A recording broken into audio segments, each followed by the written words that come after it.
Good morning, respected Thai, dear Sangha. Would you like to move up a little bit? Because we have empty space up here. So if you move nearer, you can see the board and we feel that we speak to someone.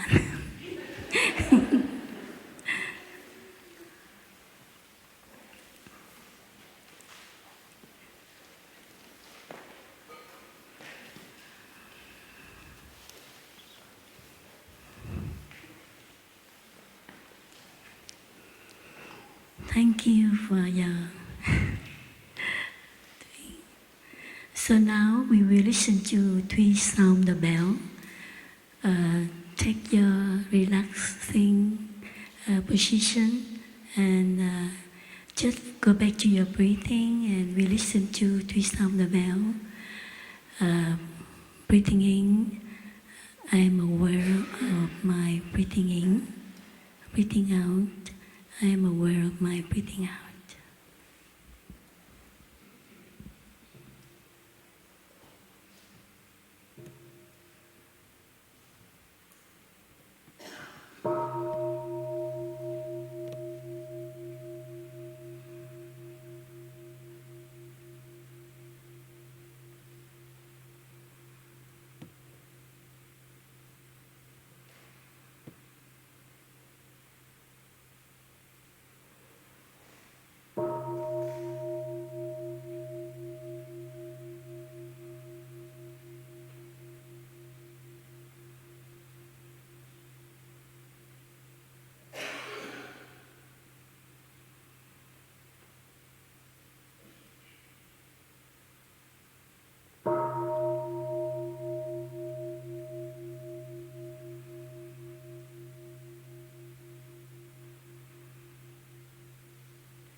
Respected ladies Sangha, today, 28 July 2016, we are in the Happiness Teacher Within the World retreat. And my name is Sister Nghiem. And my next seat to me is Richard Brady. We have a chance to share with you today. You can call me Sister Flower. It's easy to remember. So I would like to share with you a little bit about a flower. I asked my brother to brought some the orchid flower. You see this? So we knew that this flower is maybe the root is so dry, so that's why the flower it turned wither and going to die soon. So we need to renew the root, renew the compost for the flower. And last week I have been changed some orchid flower. It looked sad. They look sad. They were in the dining hall. So I took on the orchid flower back to my room and I changed the root, the cheap bark and some moss of flower. And the cut, I can see that the root is so dry, so that's why some orchid flower, the root is die, and some is so wet. So this thing is make me think of human being, you know. We are not different too much from flower. If the flower do not taking care well, so it's turned to like that. The leaf is withered because too much water or too much dry. So the same with us. You see, this flower is fresh and beauty. Also, the orchid flower on the altar is fresh and beauty. And we can benefit the freshness and the beauty from the flower. So we can enjoy for our few days in this retreat the fresh flower and the beauty of the flower. And this retreat is the happiness teacher. We change the world. So if you don't mind if I ask you a question, because I know that all of you are teacher, yes? School teacher or college teacher or the professor from the university. So are you a happy teacher? And yesterday I did ask Richard and he said I will say no. So maybe you go back and you write down on your paper and you ask yourself, am I a happy teacher? In one retreat in Thailand, from our teacher, by our teacher, the retreat also about happiness teacher, we change the world. And he said that a teacher, if not happy, he or she cannot help the student. So it makes me think of the flower. The flower, when it's not taken care well, it will be turned wither and maybe die. Also, we are the same. We are not different from flower. The teacher, you have much more than the ordinary people. We know that because most of you have to encounter so many different things from the life, from your school. You have to meet so many students, and you have so many work to take care in your school. Also, when you have to take care of your family, so it has so many things. And if we do not taking care of ourselves, we also we are wither like flower. We are overcome by our worry, stress, anxiety, and fear, especially in our society. Now we have many things happen in the world today. Affect us a lot. So the organized team, the brother and sister in the organized team asked me to share the practice how to going home, the practice of the Buddha teaching about the three learning. We call the mindfulness, concentration, and insight. Yesterday in the orientation, our sister shared with you about the practice of mindfulness. Today I would like to go more detail in the practice of mindfulness, concentration, and insight.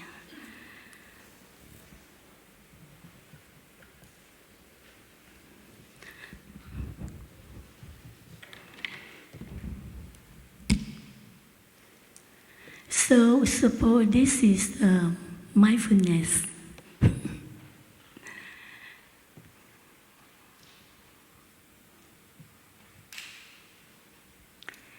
In Chinese words, we have many Korean, none here, you can know Chinese. Chinese words and in Pali word, in Chinese words, the explain the mindfulness very clear. This is the mind, and this is the present moment. So mindfulness means the mind in the present moment. And how we know that we are in the present moment? This morning when I sit meditation, and the brother Pháp Nguyện give guided meditation about breathing in, breathing out. I know that I'm breathing in, breathing out, and know that I'm breathing out.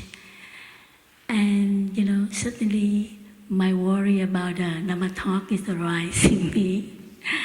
I felt that, I feel nervous. Because English is not my mother language, it's second language. So I'm a little bit worried about my talk to the teacher, because you are a teacher. And you may be my English teacher as well. So I worry that, maybe I will give a wrong in English. But then the brother Pháp Nguyện said, breathing in, know where to go, and breathing out, nothing to do, and smiling. And then I smile. I said, okay, nothing to do and nowhere to go, nothing to worry. Don't worry, be happy. I told myself and I smiling. And I felt, it's very good guided meditation. Thank you, brother. Help remind me. So, mindfulness, mindful breathing. Yesterday, our sister and our brother this morning say, breathing in, I am aware. My in-breath. Breathing out, I am aware of my out-breath. Okay. So when we aware our in-breath and out-breath, our mind is go back to the present moment and go back to our breathing. It means go back to our body. The Buddha says our mind like the monkey and our thoughts like the horse. There's the man who rides the horse very fast forward, and the people stand aside the road, ask, where are you going? And the man said, ask the horse, I don't know. We are the same. Our thoughts is our thinking, always running to the future or to the past. Sometimes we don't know where we're going. We sit there, but our mind maybe in New York, in European, or in Thailand. So we don't know where our heart's going.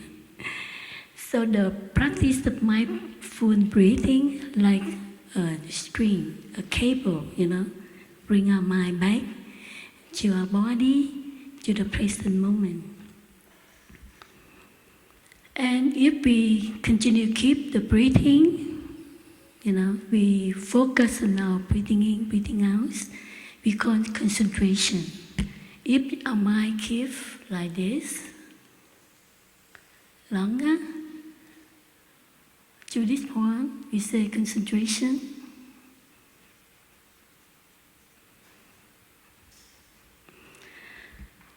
Concentration means we focus on one thing at a time. Our mind is on the level, stay level, equally at 5 minutes, 10 minutes, half an hour, or just 1 second. And our mind running away. Yeah, like the Buddha said, our mind is like a monkey, a horse. It's not easy to keep the monkey sit still and the horse. When you push the horse just run. If you don't control the horse will be run very far and we don't know how to stop if we don't stop the horse. So concentration is the practice to maintain our meditation, our focus on our breathing. But concentration in Buddhism, we have many kind of concentration. But here, we would like to share with you two aspects of concentration we learned from our teacher. One is stopping. In Chinese, chỉ in Pali word samatha. When we go back to our breathing, our mind stop thinking, stop, run to the future, back to the past. You know, when you sit meditation, you focus on your breathing, and suddenly you think of your syllabus, you know, the lesson, the lecture you're going to give tomorrow, and how is him, how is she, your student, or you thinking of anything else. So if you back to the present moment, breathing in, I know I'm breathing in, means we pull our mind back to the present moment, then we stop thinking of something else. That means we say stopping. And the second aspect of concentration is looking deeply.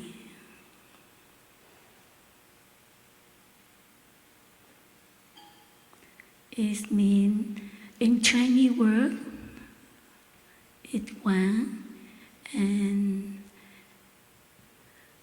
in Pali is vipassana. Maybe you hear a lot of words vipassana. You know, in Chinese word, the words like this, it's like the eyes. This is eye, like eye, yeah? Like, so this like eye, and they have the leg. Mean the eye walk, come to the thing, they see clearly. Yeah, the eye had to work. So looking deeply means you had to go to the thing and look deeply into the thing. You cannot stand here and look at the flower. You have to go, I need to go closer and I can see flower clear, okay? So looking deeply means we have to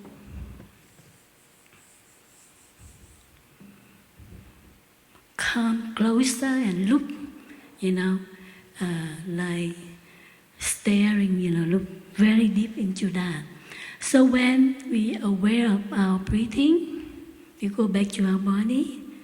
And now, this morning, the brother said that you're aware of your breath long or short. So when you long or short, deep or slow,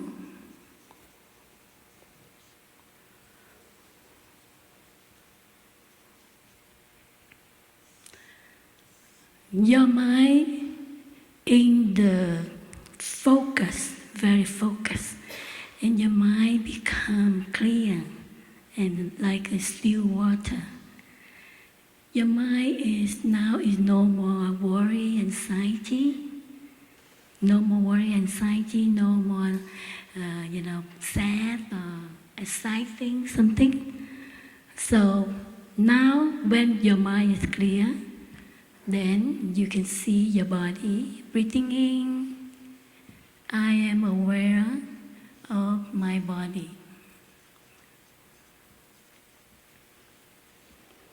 Breathing out, I am aware of my body. Okay. So now you practice looking deeply in your body.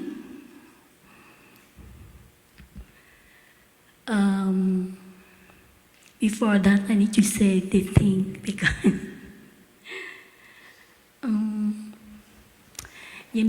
we going home to ourselves by the practice of mindfulness. When you go back to yourself, your breathing, your mind back to your body, and you're aware of yourself. So, who am I? Yeah? And you look at yourself, you see your body and mind. So now, first we just aware of our body and mind. In the Buddhist psychology, we see that we are made of 5 elements or 5 aggregates. I can draw here.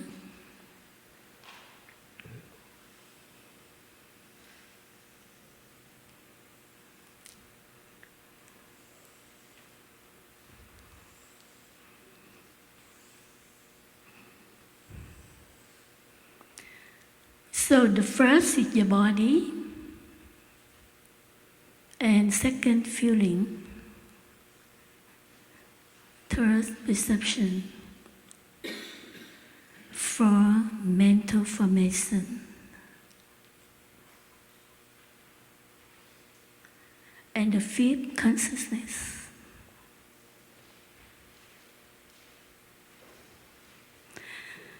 Okay, so when you breathing in, I'm aware of my body, like yesterday or this morning. It means you mindfulness concentration to look at your body. And this morning, the brother said you are aware of your pain in your body. Yeah. So when you look at the pain in your body, what you do? You relax. Maybe you feel pain on your shoulder because you have so tension on your shoulder. So you have to relax your shoulder. So when breathing in, this morning the brother said, I relax my whole body, right? Breathing out, I smile. So he gave another construction, it relax my body. And breathing out, I smile.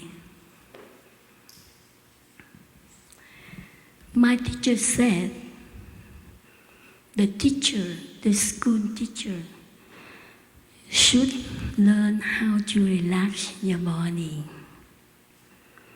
Because if our body too much tension, if our mind is stressed, then it's difficult for us to be calm, to give the teaching to our student.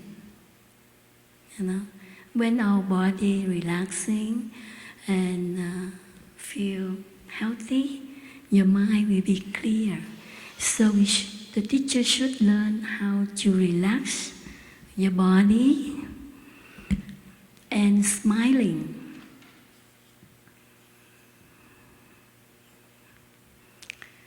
You know, smiling is make your face, it relax your muscle in your face.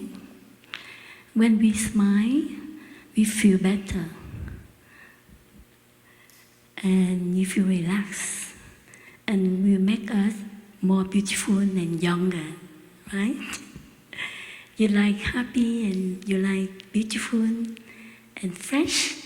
So smiling will make us fresh and beauty, and you feel, and the student, when they look at the teacher with smiling face, they feel, you know, they feel close.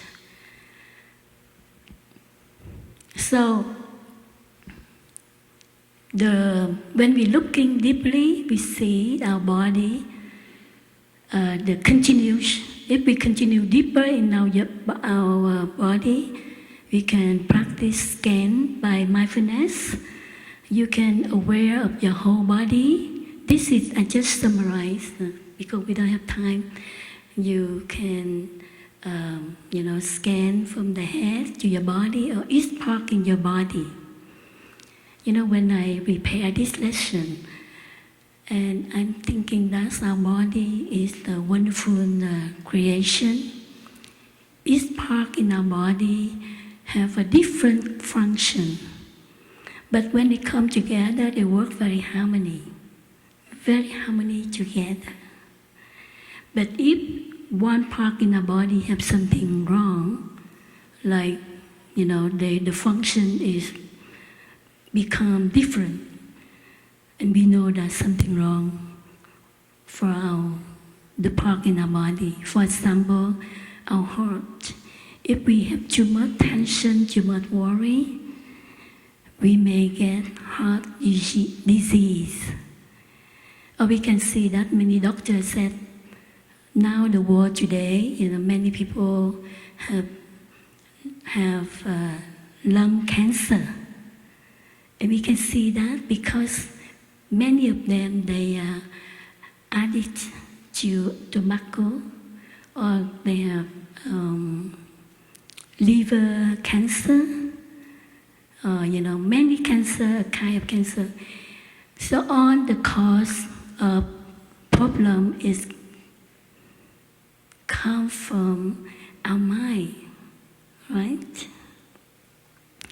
So when we think like that, when we look in deeply, and certainly we have the understanding our body, understanding what kind of thing we input into our body to make our body more healthier.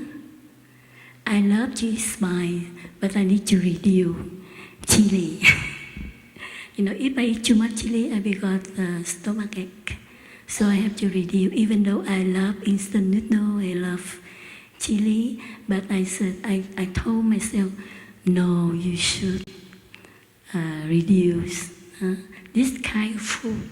So when we have this understanding, we say insight. So you see that the insight came from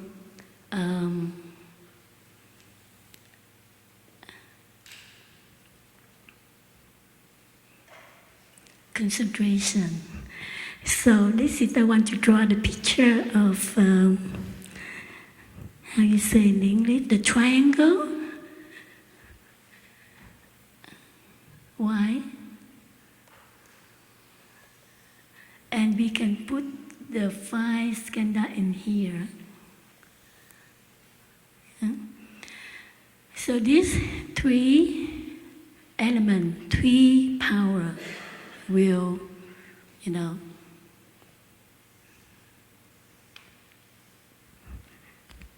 so we use the mindfulness concentration inside to, to shed light, shed light on the 5 elements in our body and mind.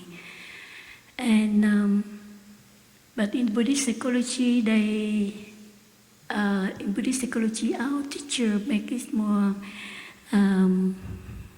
simple. So this is the mind, and this is the body up here. So now I would like to go, we have been shed light on the body. Now we go to feeling. So feeling, the inside is the, it reflects the truth. It's always reflect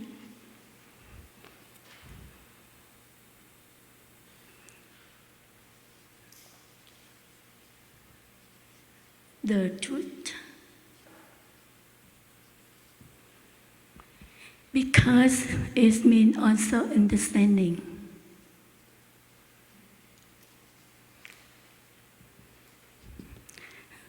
So now we're going home to our body. We use mindfulness, concentration inside to go home.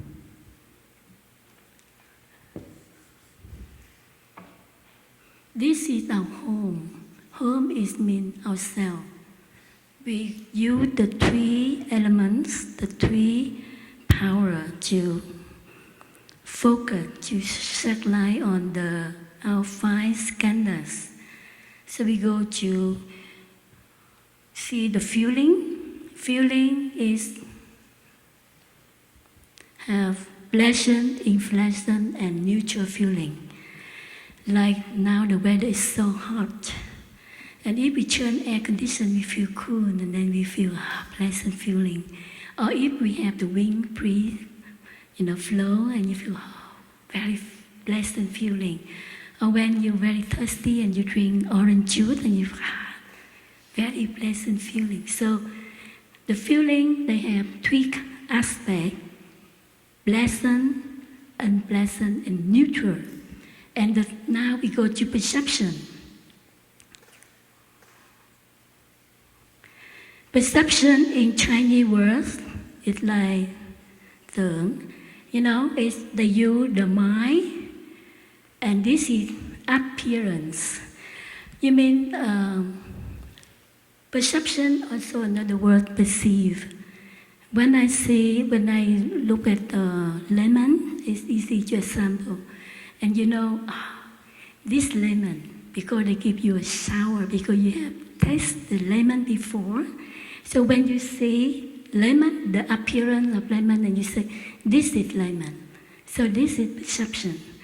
But the Buddha said, our perception is nearly 100% wrong perception.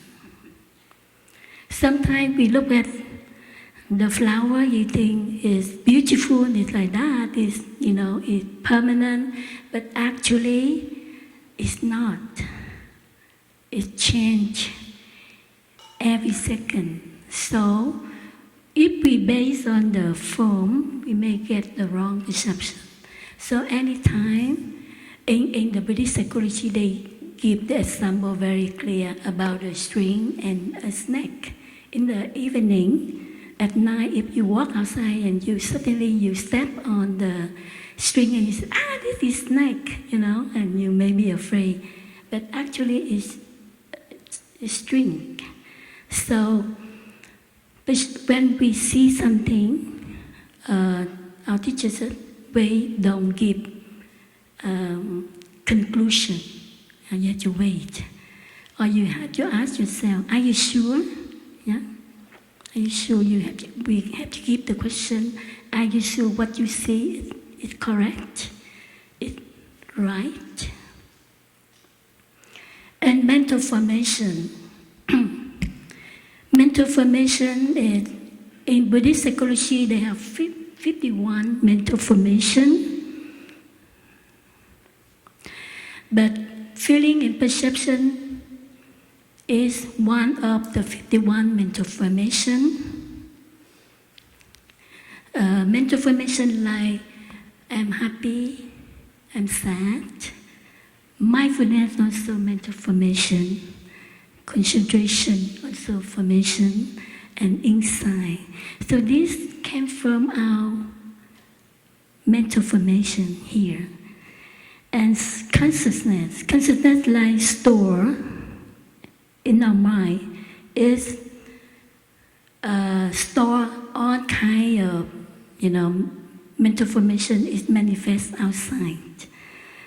And so now, I would like to share with you how to take care your emotion and your anger.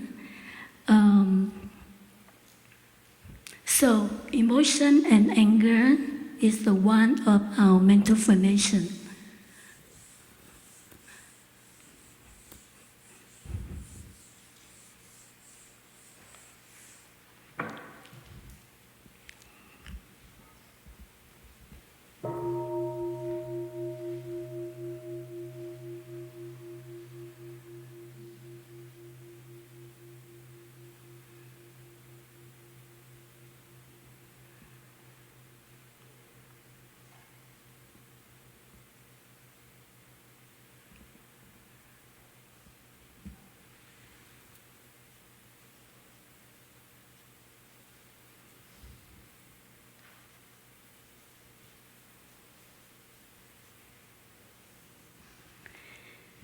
This morning when I went to the meditation hall, and if my mind is away, if I carry in me the anger, the emotion, I cannot see the white lotus flower.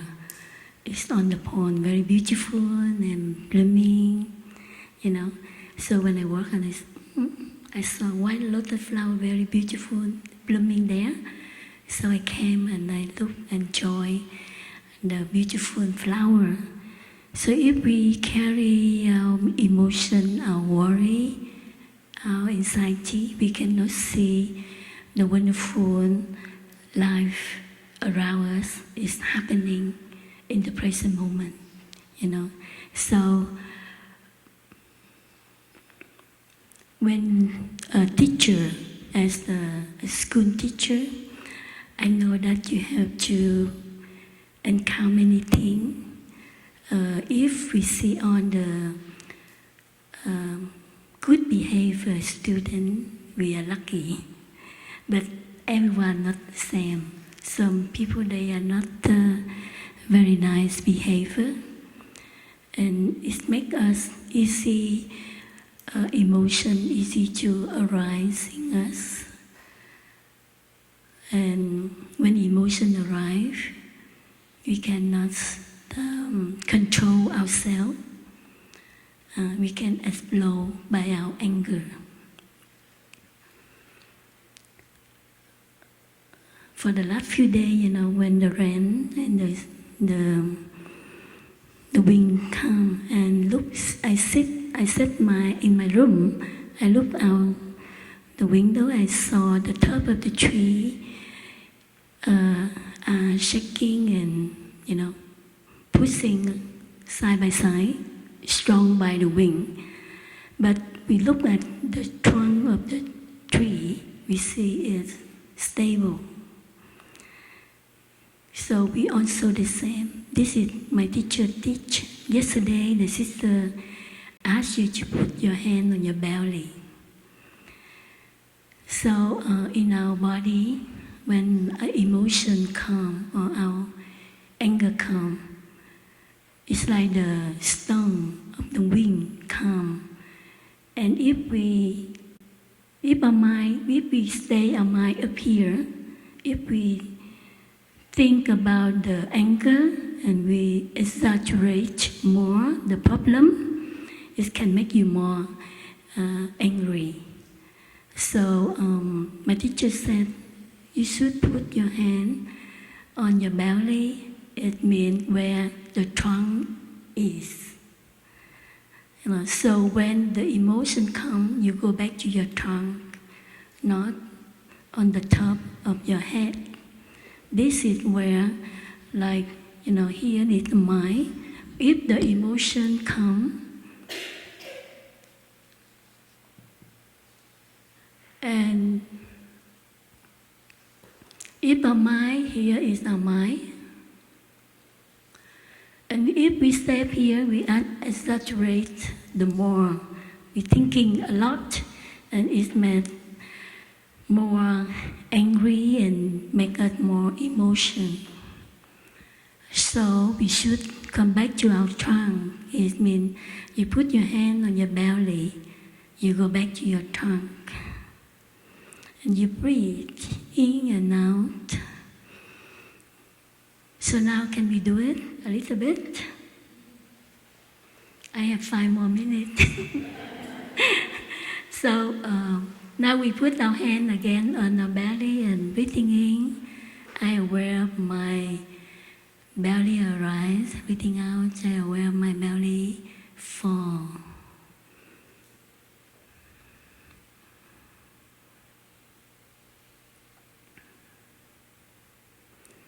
Okay, so you can practice this. Don't wait for when the anger, emotion comes and practice. It's too late. Yeah. So you should practice right now, after this retreat, right in this retreat. And so when we aware like that, our emotion, just 3 breaths, then your emotion will go down. When go down, and you will look back. You go back to looking deeply. Why I am so angry? Why I have a strong emotion with this person? For the last few days, in the meeting, I also have a little bit emotion around me. But after that, I sat down and I thought, why I am so emotional with the thing? I should not. It's not important to make me angry, you know. So I told myself, next time in a meeting, I need to be careful and I have to handle my feeling, my emotion. So do not let this, control yourself. But when you're aware of your belly breathing, it not mean you suppress your anger. Yeah. Also, this is very important. You're not like go away. Don't say that. You're just aware of your emotion, your anger. My teacher usually say, like the mother embrace the child. You're just aware, and you send your love, compassion to the anger inside of you, the emotion inside of you. And then it will just 3 breaths, it will go away.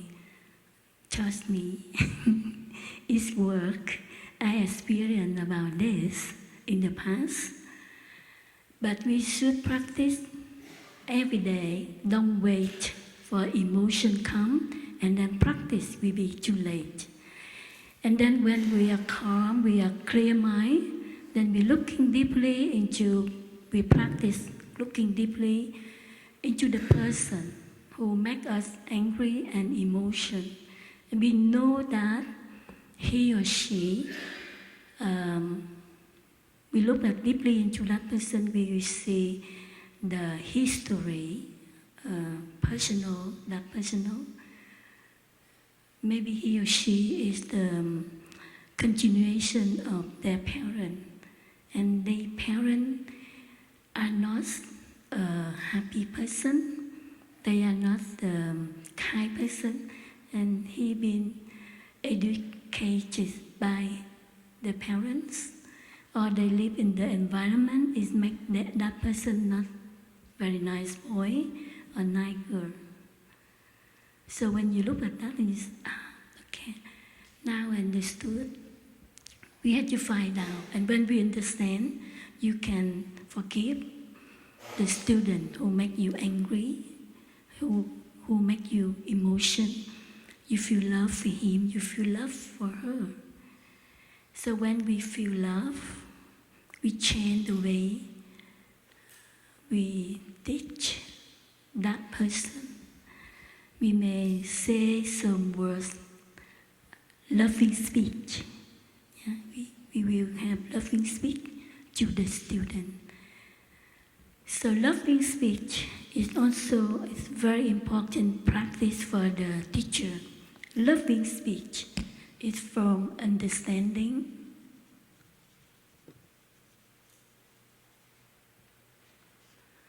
to love. From love, you have loving speech.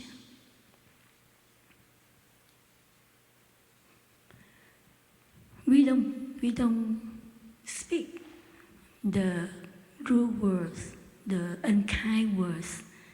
You know, we use the words, it's not hurt the other person. And the other practice, also deep listening. If the teacher have time, you can come and ask the student why you behave like that. And that student will listen to your, that student will share with you, and you can listen to he or her situation and we understand more. And also when we have love, understand that, we also free in ourselves. We don't feel hatred, we don't have emotion, anger. You know, that is also nourishes us a lot.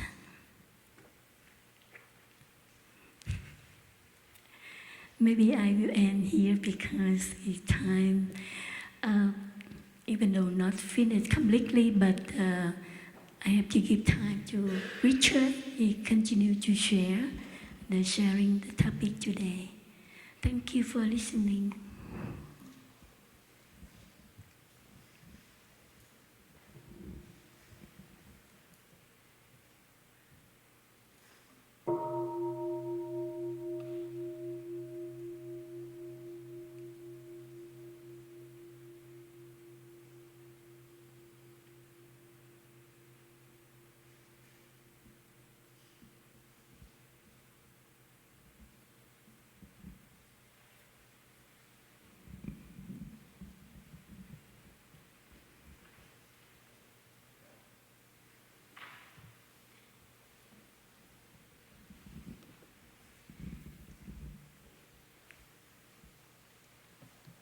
Dear respected Thai, dear respected teachers,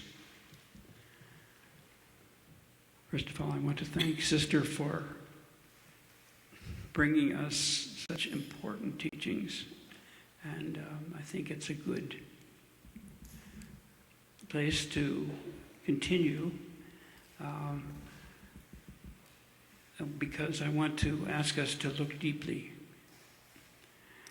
And specifically, I want us to think of the teacher who is the most important teacher for us in our life. It could be a kindergarten teacher. It could be a grandparent. It could be an older sibling. It could be a spiritual teacher. It could be a university professor. But close your eyes, please. And I want you to bring that person into the present moment with you. And feel her presence, feel his presence. Feel the qualities of that teacher. Don't think about the teacher. Feel directly who that teacher was and is now living in you for a minute or two, and then you may want to jot down on a piece of paper some of what you experienced of that teacher.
Please take one more minute with your teacher.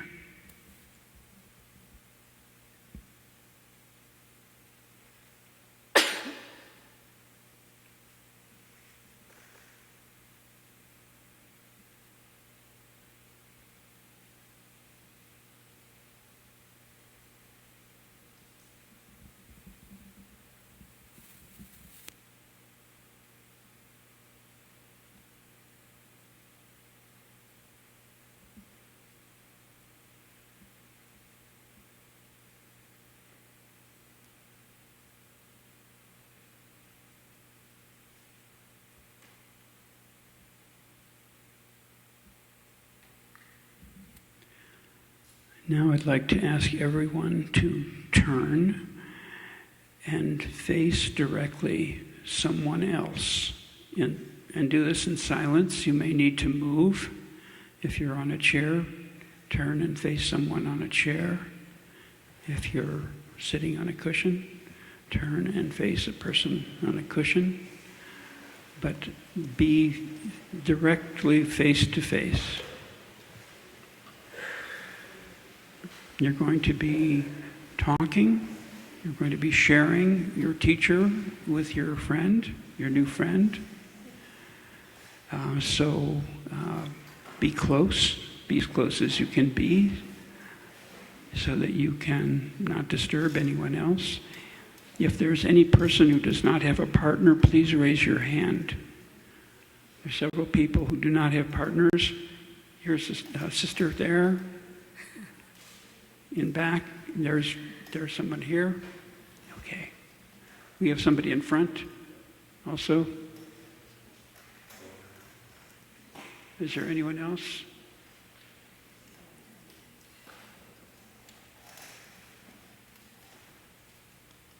Okay, we need one more person.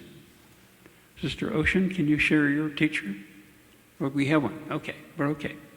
Okay, so we're going to take 2 minutes for each of us to share the teacher that we have been with, and the person who was born earliest in the year. I'd like to ask to share first. So would you please find out who that is?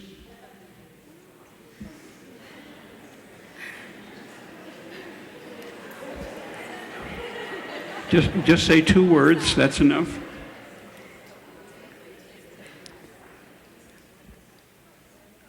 Okay.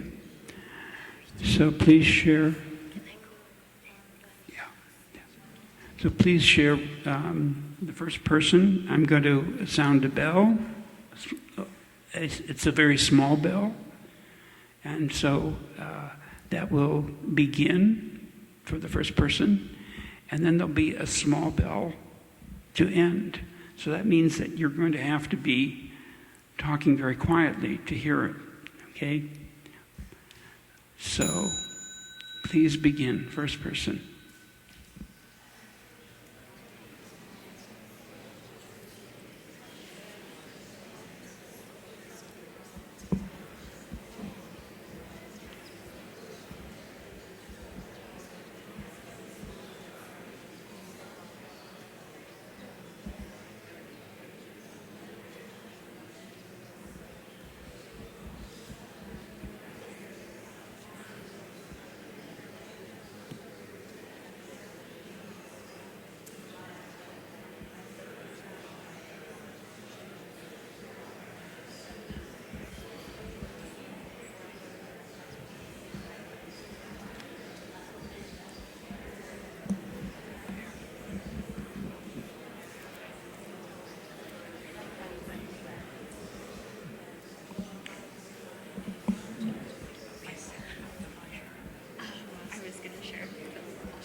Yesterday, I have her to thank for that, and that she taught me compassion. I was thinking while I was with her, what was it that she did for me, and I think she made me feel valued and heard and listened to.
And then turn around and face the front.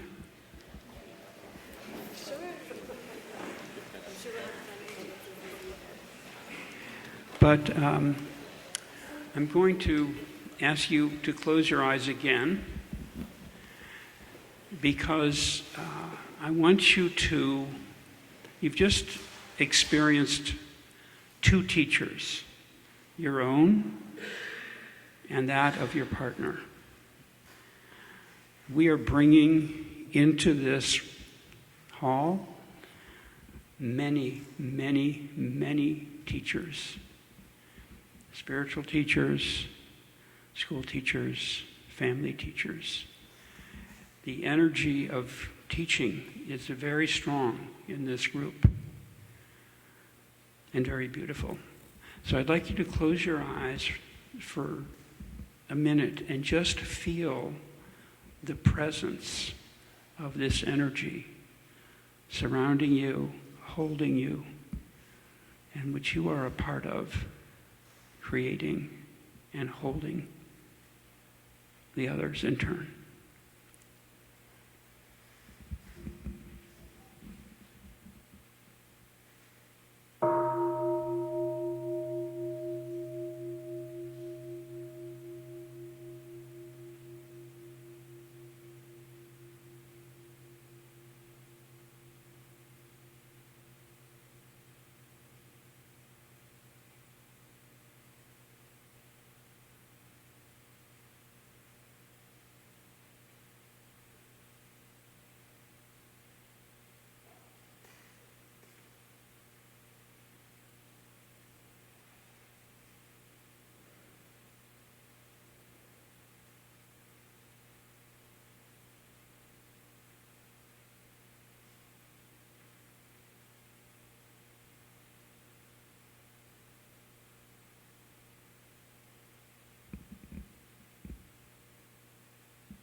I first went to Plum Village, Thich Nhat Hanh's monastery in southwest France in 1992 for the 21-day retreat. It was the second time there had been such a retreat. Early in the retreat, Thich Nhat Hanh, or Thai, as we call him, teacher, teacher, said to us, many of you have come for the practice. Many of you have come for the teachings. But the most important reason for being here in this retreat is the Sangha. It's the community. It's the group of people who surround you. And you have just had a sense of, a little taste of this Sangha that you will be a part of for the next days. And you have been getting a taste of them all along. But it's important to frame the way, to look at the Sangha with, look deeply at the Sangha. Because the people that you see around you are not just those people who they appear to be. For starters, you know that one of them has an amazing teacher inside of her. And so when you look at that person, you see not only him, you see the teacher that perhaps he had in kindergarten. It's all there. All of these teachers are inside. So, and the teacher inside, my partner, could not be captured by the words that she shared with me. The same is true for you. The person you have inside of you that you shared, in quotes, was much, much deeper. The reality of that person is much deeper than any words that you could have said. So, looking deeply means going way beyond the words that that person has said, and it's experiencing them at all levels as they share and as they are silent, share silently and in words. So those are the deepest connections that we will have during the week, not the conversations which we're used to having as teachers all the time when we go to professional meetings, not the words that my fellow teachers and I are saying here.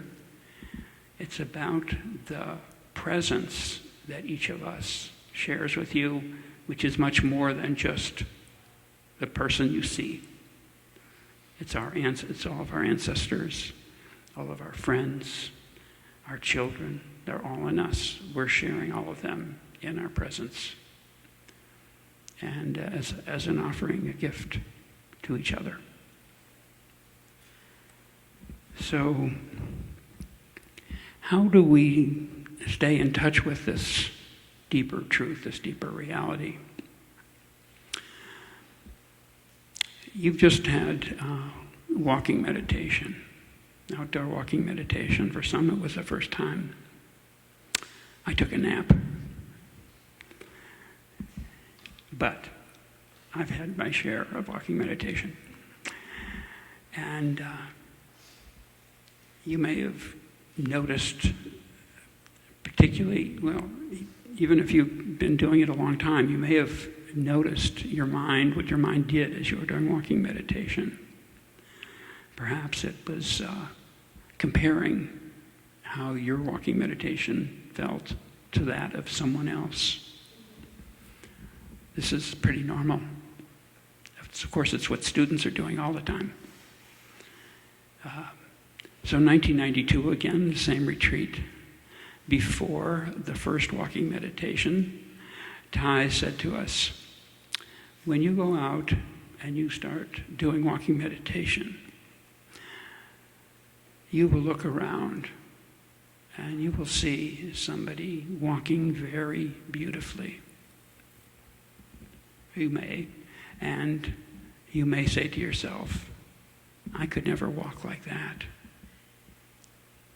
But what you don't understand is that that person's practice is supporting your practice. The depth of that person's practice is raising the level of everyone else's practice. In this case, everyone's walking is supported by that person's walking, and your walking is supporting that of other people. So he then gave each one of us a sticker. And the stickers, and he said, I want you to put the sticker in your shoe so that each time you go out to do walking meditation, you'll see the sticker. And the sticker said, I walk for you. So we were walking as a Sangha. We were not just walking as individuals. I taught math for 37 years. And for most of those years, my students worked in small groups. And we know the problem of competition. And we know the problem of people coming to school without having done their work. And of course, both of those things have a negative impact on a group if you're a part of it. So I went to the printer across the street from the school, and I had 1,000 stickers printed that said, I work for you. I learn for you. On the first day of class, I explained that we would be working in groups all year long, and that how each person's learning was going to impact everyone else's. And then I gave everyone a sticker, "I learned for you," to put on their textbook, to remember that, because it's not something we normally remember. We're normally separated. Another short story from my school. And this is, again, about interbeing. There are people in our school that have energy that is maybe even toxic for us. They could be students, they could be colleagues, they could be administrators. There was a person named Anne who was in my school, a biology teacher, and she was always complaining about how much work there was or something else. And every time I walked into the faculty room and I saw her there, I walked out again. I just avoided. I didn't want to be near that kind of energy. Well, after some time, because we were both had been at the school for a while, we found ourselves at the beginning of school meetings in a meeting with the new teachers.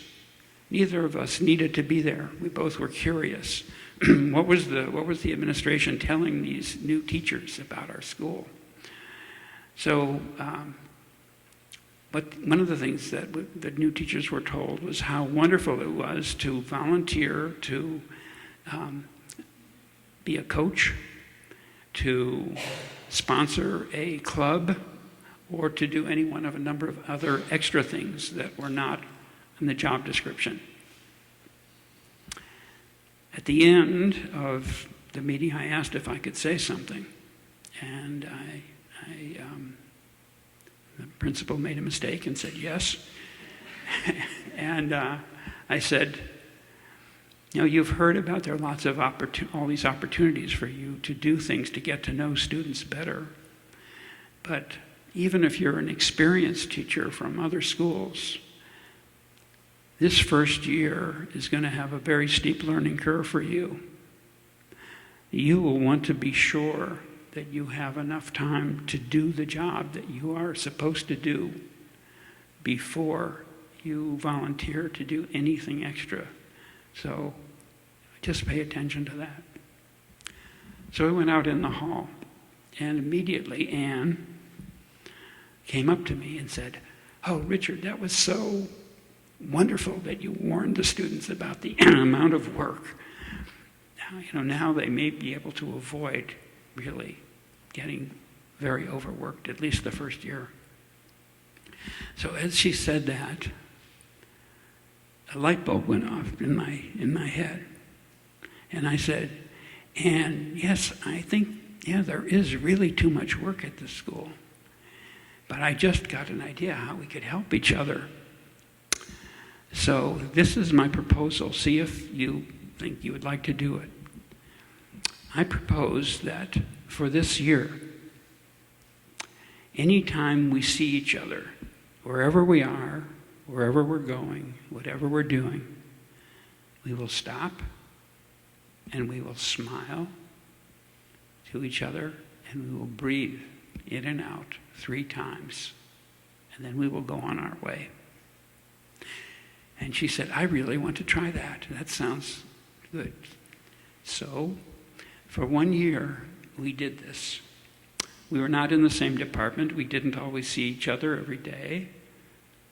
Some days we saw each other several times, but every time we saw each other, we stopped whatever we were doing, and we smiled, and we breathed. At the end of the year, she had already changed. And she came up to me and she said, "How did you get the idea to do this?" And I said, "Well, I have to be honest." I said, "I'm in a spiritual tradition where we have something called the bell of mindfulness." And it suddenly came to me that you could be my bell of mindfulness, and I could be your bell of mindfulness. And she said, I want to know more about that tradition. So she ended up going to a day of mindfulness. And she continued going, and then she brought her husband. And when I'm back in the Washington area, the teacher of that day of mindfulness was Thich Nhat Hanh's niece and her partner. So it was not just any old day of mindfulness. But when I'm back and I go on a retreat with them, sometimes Anne and Gary will be there. And she's totally different. Not the person that I first came to know at my school. So, if we look at our students, we just see their appearance. We think we know who they are. We think we know maybe even who they're going to become. There's a lot inside. There can be a lot of suffering inside. But if we look deeply at them and come to know them in a way beyond words and appearances, we may find ourselves, as a sister said, love coming, compassion coming, all kinds of things coming to meet the deeper being that is in front of us.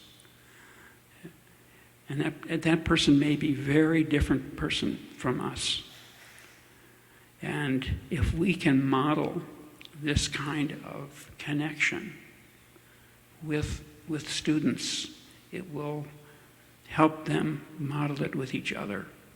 It'll be very powerful. I'm sure the teachers that you brought into this room with you, I hope each of you had one teacher who modeled that kind of connection with you. So I'd like to close with one more practice. And it's a practice in silence. And it was also from 1992. It was a good retreat. And it was a practice about encountering another human being in a very deep way.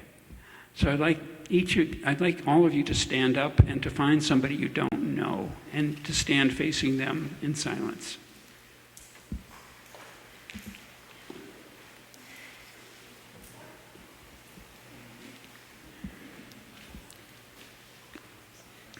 And if you haven't found somebody yet, come to the front so that you can find each other, the people who don't have partners.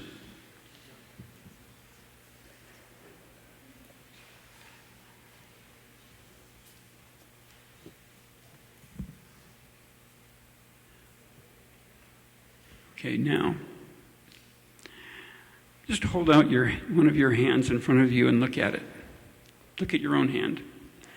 That hand has been with you since before you were born. It has witnessed your entire life. And in a way, your life is recorded in that hand. Your entire life is recorded in that hand.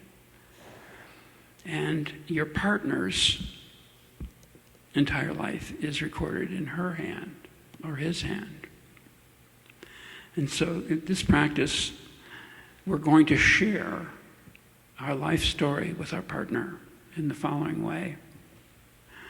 The one of you who is shorter will hold out your hand, either hand, your choice, and the other and your partner will have 2 minutes to taking it in her hands to feel what that story is, not in words, not in ideas, but to just deeply encounter this human being that's been on the planet and through this hand that's been with him or her all those years. Okay, so when you hear the small bell, please take the hand of the shorter person in yours, and you might close your eyes to really feel everything that you can in that hand in the next 2 minutes. And then there'll be a bell. Okay.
Release the hand, please, and just breathe 3 times.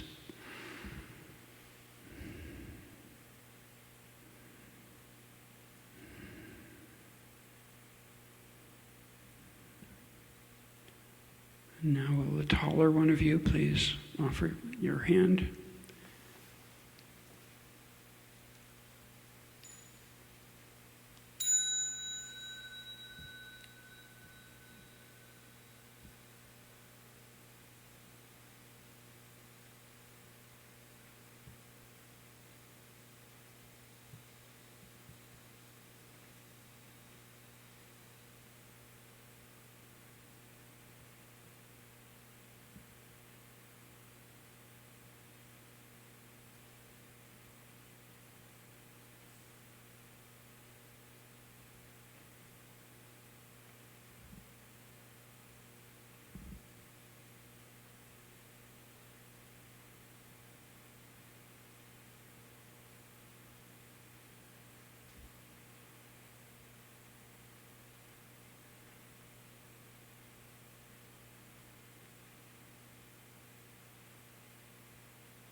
Please acknowledge in whatever way you wish what's just transpired.